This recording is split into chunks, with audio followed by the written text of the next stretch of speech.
Nerea Perez Ibarrola naiz, unibertsitateko irakaslea eta ikerlaria naiz, eta 39 urte ditut.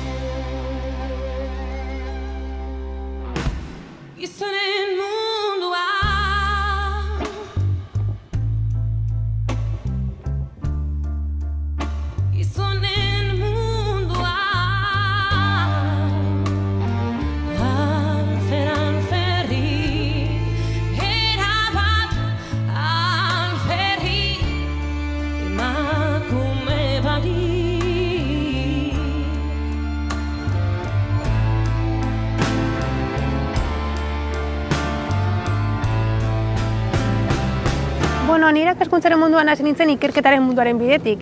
Nik tesia amaitu nuen 2016an eta tesia amaitu bezain pronto, hasi nintzen ikerketa proiektu batean lanean, eta ikerketa proiektu horretan lanean egotetik, aukera zegoen, edo bide bat zegoen hainbat klase ematen hasteko, ez? Eta bueno, horrela hasi nintzen klaseak ematen, gero sortu ziren aukerak elkartu bezala lanean hasteko, hasi nintzen elkartu bezala lanean hasten ikerketa eta elkartu eta irakaskuntza bateratzen, eta gero ja, aukera sortu zenean plaza bat, ja irakasle bezalako plaza bat ateratzeko, atera nuen. Eta horrela ja, bakarrik irakasle bezala geratu nintzen, baina azken batean unibertsitateko mundua irakasle izatea, baita ere ikerlari izatea da, ez duzulako ikerketa parte hori ahaztu behar, ez, eta zure lanaren parte da. Lan egun batean, klaserik ez baldin badut, klaseak prestatu, bulegora iristen naiz, milaka korreo ditut erantzuteko, eta orduan korreoak erantzun behar ditut, ikaslei, beste irakaslei, kudeak eta lanak egiterakoan, gero klaseak prestatu, aukera baldin badut, eta klasea baldin badut, klasea eman. Eta klasetik ateratzeakoan, pendiente dituan lanak egin, eta klaseak prestatzen jarraitu, asko irakurri behar delako klaseak prestatzeko, eta irakurri, PowerPointak egin, eta argazkiak bilatu PowerPointak polita jartzeko, eta horrelako gauzak, bai. Ezken nire irakaskuntza gustatzen zait, eta nire asko gustatzen zait irakatsi alizatea, ikasleekin hitz egin alizatea, eta azken batean historia asko gustatzen zait, eta historia irakastea eta historia hitz egitea interesadoen jendearekin, hausnartu araztea, pentsatu araztea, asko gustatzen zeran gauza bat da, ez? Batzutan, sortea duzu eta erantzun ona duzu, eta batzutan gehiago kostatzen da, baina, pentsatzea, zuk bestei zerbait edo aportatzen diezula, pentsatu arazten diezula, eta behintzat, errealitatearen inguruan, historiaren inguruan, zuk planteatu diozun zerbaiti esker, pentsatu dutela eta hausnartu dutela, niretzat oso berazgarria da.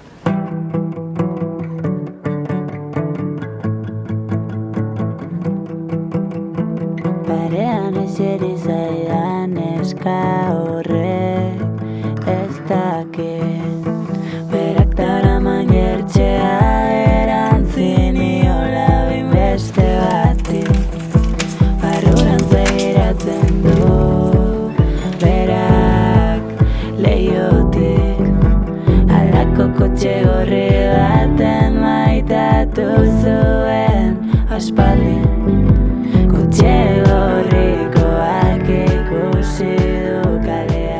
Ikerkuntzaren mundua da polita eta zaila esango nuke ni. Zaila azken batean ikerketa proiektuak eskatu behar direlako, kudeatu behar direlako, ikerketa zuzeuk tesi bat egiten edo zure ikerketak egiten zabiltzanean bakarrik zaudelako, baina berean azken batean polita, ez? Ni historialaria naiz ikertzeko eta hainbat gaien inguruan ikertzeko, eta orduan gustoko dudan zerbait da, eta naiz eta zailtasunak izan askotan, niri konpentsatzen dit egia esan. Gaietan, ikerketa gaietan, segun eta zemotetako historia egiten duzun, eta segun eta zemotetako ikerketa egiten duzun, ez? Protagonistak orokorrean historian gizonak izan dira, nik esango nuke behintzat, ez? Duela urte batzuk ona gauzak aldatzen hasi dira, eta geroz eta gehiago emakumeen historia egiten da, generoaren historia egiten da, eta nola doala egonkortzen ari den hildo bat da, baina orokorren, segun eta ze gai lehentzen baldin baduzu, beti bilatu behar dituzu emakumeak eta bilatu behar duzu genero ikuspegia, ze ez delako berez sortzen, ez? Nik langileen mugimendua ikertu nuen, eta oso ambito edo oso esparru maskulinoa da. Eta emakumeak aurkitzeko emakumeen bila joan behar zara, ez da gertatzen gizonen bila joan behar zarela, baizik eta emakumeen bila joan behar zarela. Eta orduan kasu horretan bai, protagonista nagusienak gizonak izan dira, eta gizonak badira oraindik ere, baldin eta ez baldin baduzu nahi eta kontzienteki beste historia mota hori, emakumeen errealitatea, emakumeen historia, generoaren historia bilatzen edo egiten. Nire ikerketa egin nuenean elkarrezketatuen gehiengoa, gizonak izan ziren, eta hain handi batean nik langile mugimendua ikertu nuen, eta langile mugimenduan ibiltzen ziren militante gehienak gizonak zirelako, ez da, emakumeen errealitatea bestelakoa zelako. Nahi duzu eta nik nahi izan nuen emakumeak bilatu, baina oso gutxi izan ziren azken finean. Nik uste dut, berrez bali manago, orain ja ez naiz gogoratzen zenbat elkarrizketa egin dituen bere momentuan, baina 50 bat elkarrizketatik emakumeak baziren izan ziren 5. Eta ni neu joan nintzelako emakumeen bilan, nahi nuelako emakumeren bat agertzea, ez da. Baina orokorrean garai hartan militantzian ibili zen gehiengoa edo militantziaren gorenean edo erantzukizun handien postuetan edo, bueno, eginkizunetan gizonak zirelako, ez da, eta orduan zentzu horretan bai nahiko protagonista izan ziren nire tesian gizonak, bai. Baina horrek ez du esan nahi langile munduan eta langile mugimenduan emakumerik ez zegoenik. Baizik eta agian, emakumeak aurkitzeko bestelako errealitateak bilatu behar dira, bestelako moduak eta formak edo parte hartze formak bilatu behar dira, eta nik uste dut hori oraindik jorratzeke dagoen hildo bat dela, eta nik uste dut ikasleak badaudela horren inguruan ikertu nahi dutenak eta ikertzen ari direnak. Unibertsitatean baditugu ikasleak, unibertsitatean gaude irakasleak, irakasleen artean badira funtzionarioak direnak, kontratatuak garenak, elkartuak direnak, katedradunak direnak, titularrak, orduan, errealitate desberdinak dira, inkluso administrazioko langileen artean badaude administrazioko langileak, baina gero zerbitzu nagusiak direnak, zerbitzu arduradunak direnak, eta orduan, papera esateko paper desberdinak betetze dituzte emakumeek unibertsitatean. Ezinbestekoak guztiak unibertsitateak funtzionatzeko noski.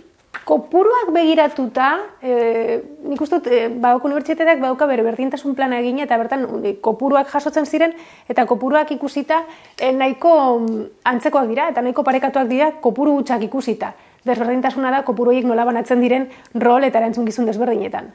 Hartzen baldin baditugu irakaslegoa bakarrik, personal irakaslea eta ikertzailea begiratuta bakarrik. Zenbaki parekoak edo portzentaje parekoak. Zenbat dira katedradunak, hori portzentajeak deskonpentsatzen dira. Zenbat dira titularak, portzentajeak deskonpentsatzen dira. Askoz gutxiago dira emakumeak gizonak baino zentzu horretan. Administrazio langileak hartzen baldin baditugu, parekoak izan daitezke. Zenbat dira zerbitzu buruak, gizonezkoak gehiago dira emakumezkoak baino. Zentzuk dira administrazio hutseko langileak gehiago emakumeak gizonezkoak baino.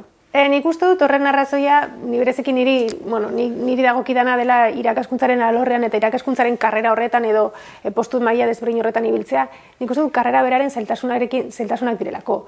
Titular bat izatera iristeko, katedradun bat izatera iristeko behar duzu denbora eta lan asko. Hau da, publikatu behar duzu, artikuluak inpaktua duten aldizkarietan publikatu, mugikortasuna behar duzu, joan ez dakin nora estantzia bat egitera ez dakizer, eta horretarako denbora behar da. Eta nik uste dut eta nire pertzeptzioa eta nire iritzia da, baina emakumeak zentzu horretan konbilartean denbora gutxiago dugula. Hau da, emakumeen errealitatean, ibilbide hori egiteko parentesi gehiago hartu behar ditugu gauzak egiteko, eta zailagoa da karrera luze bat deuna edo batera egitea emakume izan da, nik uste gizona izan da baino ez. Gu tartetxo gehiago hartu behar ditugu, amatasunarengatik edo dena delakoarengatik, eta horrek zaildu egiten du beharrezkoak diren baldintzak betetzea, adibidez, tituladun bat izateko. Titularra izateko behar duzu akreditazio bat. Akreditazio hori egiteko, lortzeko behar duzu lan pilo bat, eta izan behar duzu denbora asko lan pilo hori egiteko. Eta nik uste dut azken batean emakumeei aldez aurretik askotan gertatu izan zaiena eta zaiguna izan da paroiak egiten ditugula gure lan ibilbide horretan. Eta paroi horiek eragozten duten nola edo hala tope horietara iritsi ahal izatea. Nik uste dut amankomuna edo komunagoa izan dela emakumeen artean gure karreran paroiak egitea demoraldi batez, dena delakoa gizonen kasuan baino. Eta gizonen kasuan paroia egiten ez dutenez, jarraitzen dutenez ibilbide horrekin, badauzkate emeritu guzti horiek. Emakumeei nik uste zailago egiten zaigula, erantzun gizunengatik edo gure bizitza realitateak eskatzen digulako askotan geldiune horiek egitea. Eta arduan horrek eragiten du meritu horiek lortzea, zailago izatea, da igual ez zailagoak, baina guri denbora gehiago kostatzea meritu horiek lortzea.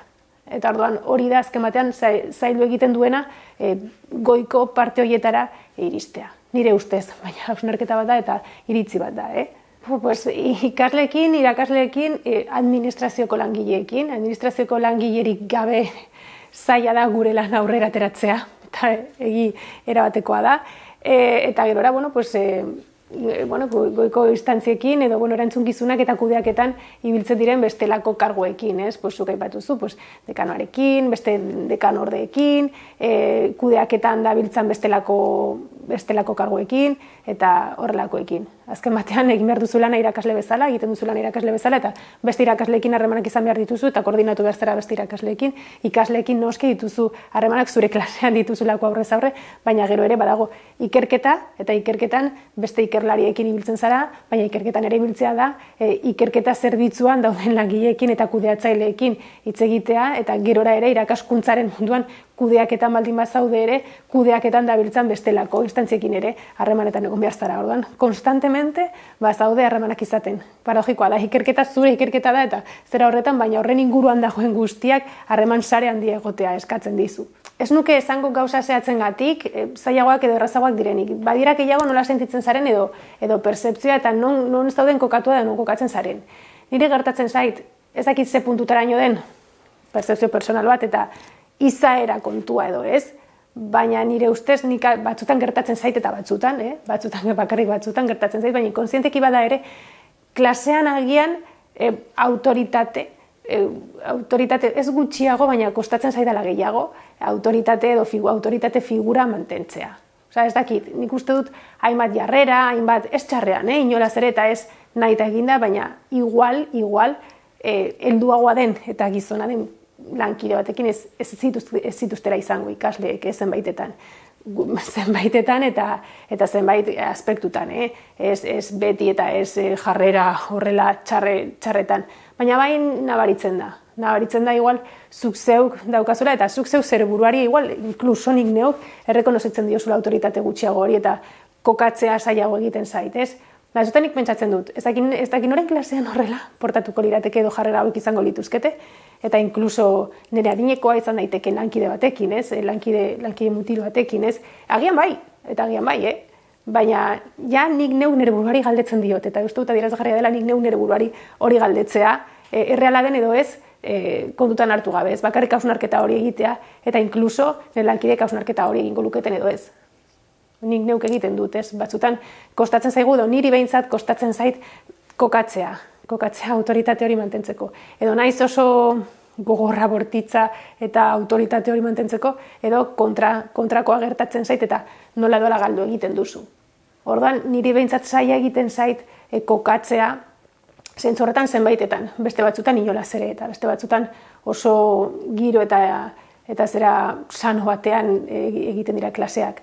Baina batzutan pentsatzen duzu, ez naiz gai ni nire autoritatea mantentzeko, ni ez naizelako gai, edo ez daukadalako autoritate figura hori besteentzat. Eta ez dakit errealitatean non dagoen eta non dagoen arrazoia, baina biak izan daitezke batera, ez?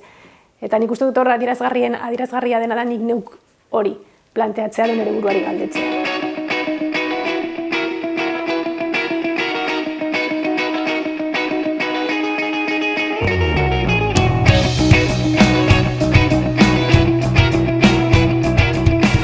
Nera aita berez, garai hartan fabrika batean lan egiten zuelako eta parte hartu zuelako garaiko gai mugimenduan zein gatazka eta greba askotan, eta orduan nik txikitatik entzun izan ditut eta hasi izan naiz batailita horiek edo garai hartako borrokak eta zerak horren inguruan entzuten.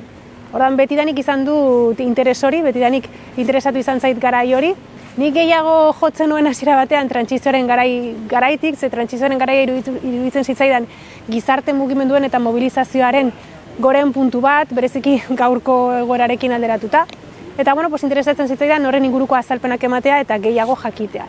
Horrekin hasten zarenean eta tesi bat egiten hasi behar zarenean, nola edo ala, hasi behar zara lantxo bat egiten, gaurko eguneko masterreko lanak izango liratekenak bezala, eta orduan lantxo hori edo ikerketa hori, doktoretza kursuak edo ikastaroak bukatzeko lan hori, esan zian ere tesi zuzendaria izango zenak. Egin behar duzu, aukeratu mugimendu bat, gizarte mugimendu bat, eta ja aurrera begira hori gutxi gora bera landuta izango zeruke. Hurbiltasunaren gatik, langile mugimenduan lantzen hasiko naiz. Eta zen nintzen langile mugimendua lantzen liburu batekin, Jose Vicente Iriarte Aresoren liburuarekin, Conflictividad y Organización en Movimiento Obrero en Navarra, uste dut, 76 artean kokatzen dena, eta bertan irakurrita ikusten duzu, zenbat greba, zenbat lan ordu galdu ziren garai hartan, zenbat zelako aktiboa eta erradikala zen Nafarroako langile mugimendua, eta guri irakurrita hori oso argi geratu zitzaidan, baina zitzaidan argi geratu zergatik. Edo nola iritsi zen langile mugimendu hori maila horretara, ez? Eta orduan hori izan zen ikazaldu nahi izan nuena. Orduan, nik hori planteatu nion nire tesi zuzendariari, orduan egingo dut lantxo hau, nola hartzen du klase kontzientzia, Nafarroako langile mugimenduak. Eta, berak esan zidan, oso ongi oso interesgarria, baina hori ez da tesina bat, edo masterra mailerako lan bat, baizik eta tesi bat. Eta orduan zure tesi gai aldatu nahi baldin baduzu, bikain, niri oso ongi iruditzen zait. Baina, aldatu beharko duzu. Eta orduan, oso argi nuen azalpen horiek behar nituela eta nahi nituela, eta erabaki nuen tesi gai aldatzea eta horretan zentratzea. Uste dut hezkuntzaren mundua bereziki aurrezkuntzatik bigarren hezkuntzara, eta aurrezkuntza eta lehen hezkuntzan emakumearen presentzia eta papera oso importantea izan dela eta badela, eta presentzia handiagoa dutela, eta goruntz goazen neurrian, goi mailako ikasketara iristen goazen neurrian, gutxiagotu egiten da. Hau da, hasten gara lehen hezkuntzan emakumeak dira, lehen hezkuntzan eta inkluso aurreskolatan, ez? Ni orain nire seme aurreskolaren ematen dut, eta hezitzaile guztiak emakumeak dira. Zuzendaria gizona da, baina hezitzaileak emakumeak dira. Zein paper betetzen duten emakumeak, aurrezkuntzan, lehen hezkuntzan, unibertsitatera iristen gara, eta paper hori diluitu egiten da, edo gutxiagotu egiten da. Amatasuna eta lan mundua uztartzea oso zaila da. Orokorrean lan guztietan, nik esango nuke, nire tokatzen zaidana ez ditut beste lanak ezagutzen, baina orokorrean esango nuke zaila dela. Zaila dela zentzu askotan, zaila da denboraren kudeaketa eta antolaketaren aldetik zein niretzat ere emozionalki. Uste dut konziliazioa zaila dela, zenbait lanetan ere zailagoa, baina oso zaila dela, eta aukerak egon badaude, baina aukerak probesteko ez aukera baizik eta posibilitatea izan behar duzu. Existitzen dira esedentziak, noski, nik ez nuen esedentzia bat hartu, baina nik ez nuen esedentzia bat hartu ezin nuelako. Ez aukerarik ez nuelako, edo unibertsitateak ematen ez delako baizik eta ezin nuelako. Ni ama izan berri naiz, baina ama bakarra naiz. Eta ama bakarra naizen eginean, nik esedentzia bat hartzen baldin badut, nondik diru sarrerak nire hipoteka ordaintzeko eta nire egunerokotasun ordaintzeko. Nik ezin nuen esedentzia bat hartu. Ekonomikoki ezin nuen esedentzia bat hartu. Eta horrek ere, dakartzanarekin zuretzat emozionalki. Nire jendeak galdetzen zidan, ezer esan baino lehen, esedentzia hartuko duzu, ez? Eta ni ez dut esedentzia hartuko. Eta batzutan ez duzu esedentzia hartuko. Eta horrek ere ze pisu daukan galdera hori egiten dizutenean. Eta agian ez ezin duzu esedentzia bat hartu, ekonomikoki ezin duzulako edo zure lanean ere ezin duzulako. Zure lanetik edo behintzat unibertsitate karreran, parentesi luze bat egitea, esedentzia bat hartuta, zer eragiten aldizun zure ibilbidean, eske oso pisutsua da. Eske agian ni desagertzen baldin banaiz urtebete, 6 hilabetez, badira ematen ez ditudan eskolak, badira usten dudan hutsune bat, betik datozenak hartzen dutena. Eta orduan azken batean lehiaketa bat da, eta orduan eske igual zure ibilbidean ezin duzu hori hartu, eta ezin duzu egin. Eta ze pisu daukan horrek kanpoarekiko, eta baita ere zurekiko. Ez, ze planteatzen duzu. Ematen ari diot lehentasuna nire karrerari, nire semeari eman baino? Eta gero horrek izan du, nire lankide batek hori planteatuko luke edo nik planteatzen dut. Ezta? Orduan horrek ere, sekulako pisua du ere emozionalki. Niretzat, hasi nintzenean lanean baja bukatu zitzaidanean, baimena bukatu zitzaidanean, ez nuen horren beste nabari. Orain nire seme hasi dela aurreskolan egokitzapen prozesua bizi behar izan dugula, eta orain eske emozionalki askoz ere zailagoa da. Nik baditut klaseak batzutan, egun batzutan goizez, beste egun batzutan arratsaldez. Arratsaldez klaseak ditudanean, nire seme dago aurreskolan goizean eta nik klase dut arratsaldean. Eske egun hortan apenas ez dut ikusten.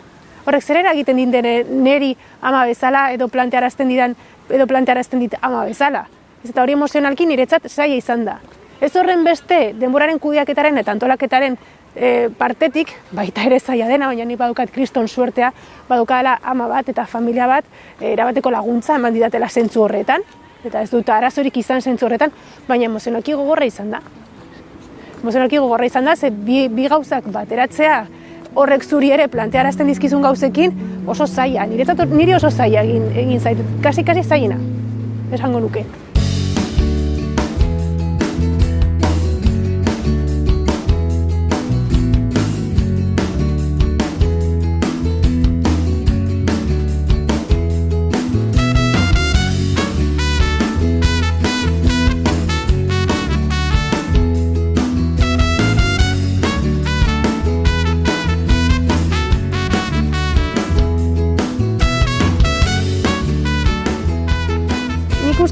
ez dakit horren beste esparruak irekitzea den edo ez. Unibertsitatearen badago berdintasun plan bat, asmo oso politak dituena, ikusteko dagoena nola praktikan jartzen den, ez?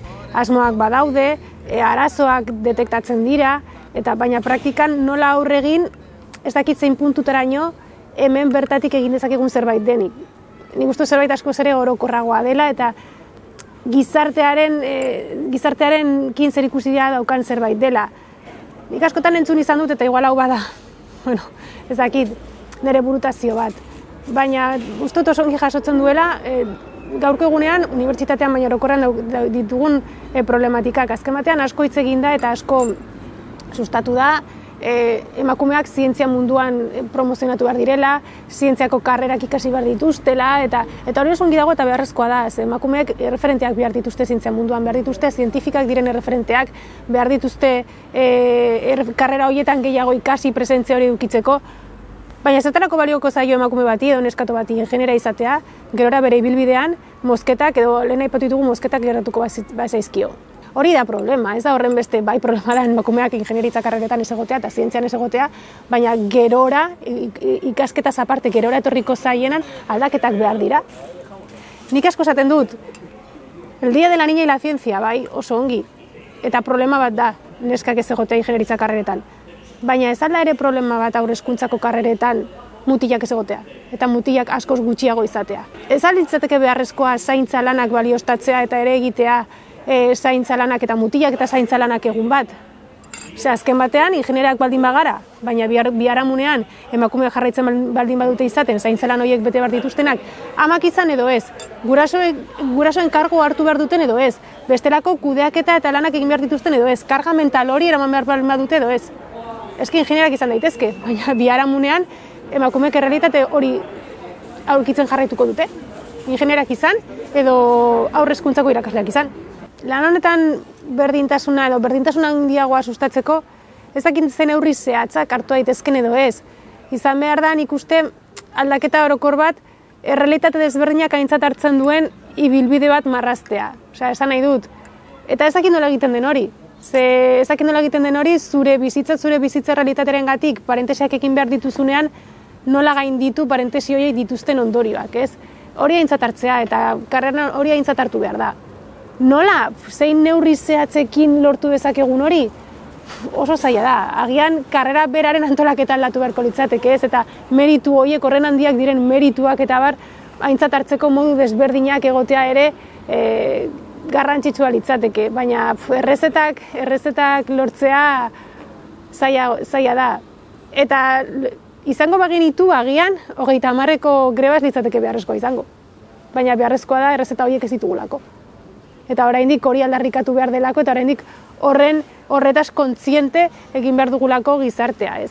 Eta, bueno, ez dakit hori lortzeko baliagarra izango den edo ez, baina, bueno, behintzat mahai gaineratzeko bai. Eta horrelako problematikak eta horrelako arazoak mahai gaineratu eta eztabaidan jarri ezinbestekoa da.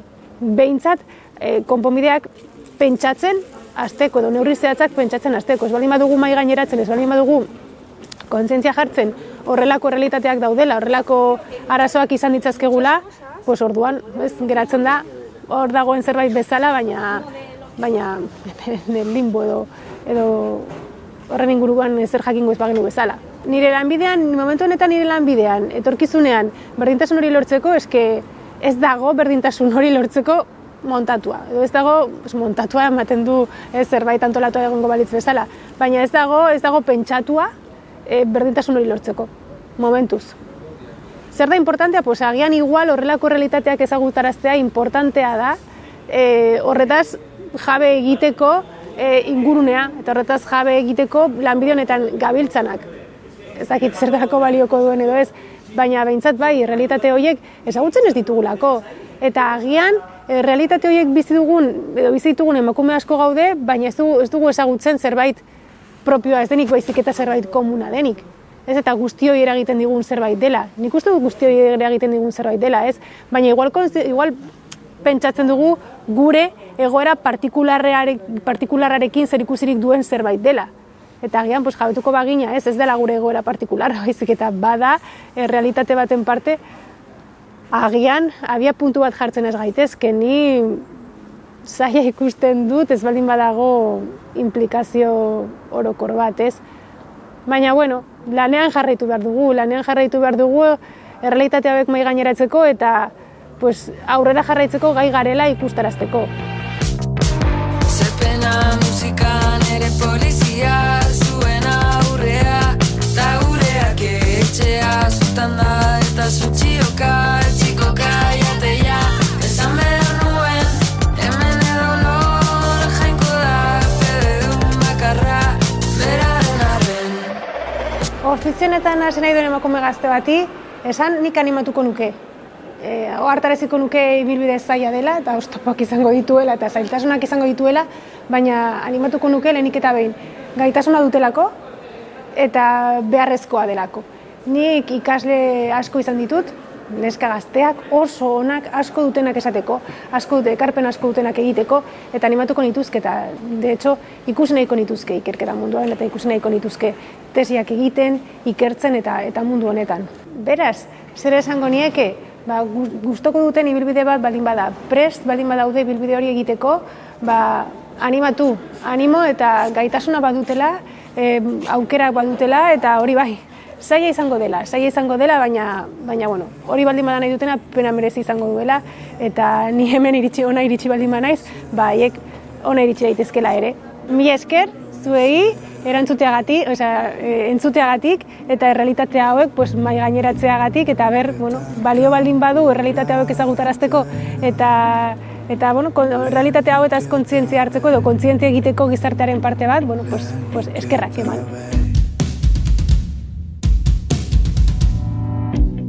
Aurpegian joko dizun aize bera, aize horrek bultzatu